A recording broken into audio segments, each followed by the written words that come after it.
Mga kapatid, ilan sa inyong katanungan sa trabaho ang natatanggap ko sa social media? Isa sa problemang may kaugnayan dito ang inilapit sa atin ni Ren Narex Narcisus na bibigyan natin ng payong legal.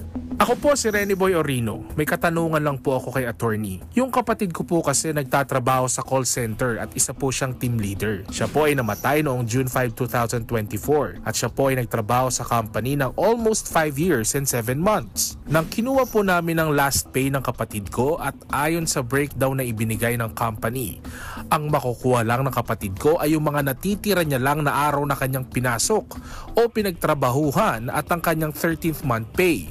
Wala po sa breakdown ng separation pay ng kapatid ko para po sa length of service niya sa company. Attorney, legal ba to? Legal po yan. Final pay at death benefits lamang ang matatanggap kapag namatay ang isang empleyado at wala pong separation pay o karaniwang tinatawag na years of service pay ayon sa batas.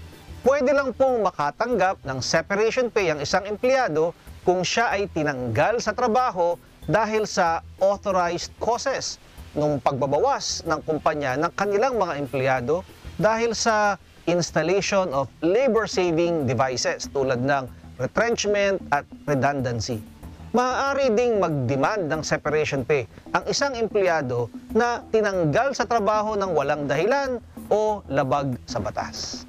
Kung kayo po ay may nais ikonsulta sa inyong lingkod, i-follow lang ang Facebook page ng Good Morning Kapatid. Mangyaring i-private message po ninyo sa akin ang inyong mga katanungan. Maraming salamat.